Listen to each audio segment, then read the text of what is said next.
Un couple amoureux oublie de fermer les rideaux, et les nouveaux voisins d'en face assistent malgré eux à toute la scène. Le barbu commente tout en regardant, sans se rendre compte que sa copine a rougi. Le soir venu, Casey se fait belle avec impatience pour un moment romantique avec son copain. Mais en s'approchant du lit, elle le trouve déjà endormi comme une souche. Casey perd tout son enthousiasme. Voyant le couple d'en face encore éveillé, elle se sent un peu déçue. Casey les regarde fixement, comme si elle s'imaginait à leur place. Après cette expérience, Casey devient de plus en plus incontrôlable.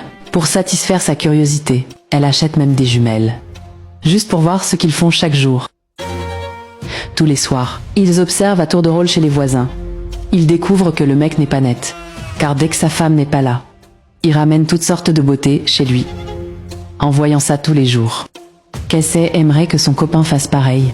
Mais peu après, le barbu s'excuse gêné auprès de sa copine, disant qu'il n'a pas assuré cette fois, et que ce n'est pas son vrai potentiel. Voyant son copain se justifier, Casey dit que ce n'est pas grave, mais lève à nouveau les jumelles vers l'autre côté. Plus elle regarde, plus elle est déçue. Elle les observe avec envie, comme si elle s'identifiait à eux. Bonjour tout le monde. Votre divertissement 3Key Cinéma est en ligne. Aujourd'hui, on va voir. Peu à peu, Casey ne se contente plus de regarder, voir ne lui suffit plus. Si elle pouvait aussi les entendre, ce serait merveilleux. Quand elle en parle à sa meilleure amie, celle-ci dit que le barbu peut s'en occuper. À l'université, pour séduire une fille qui chantait, il avait fabriqué un petit micro artisanal. Cette compétence oubliée s'avère utile cette fois, pour satisfaire la curiosité de sa copine. Le barbu se met au travail en rentrant. Il explique que le son se transmet par vibration. S'il pouvait entrer chez eux une fois, il installerait un miroir pour conduire le son. Le défi est d'entrer chez eux. Alors qu'il cherche une solution, il découvre avec joie une fête costumée chez eux. C'est une occasion en or.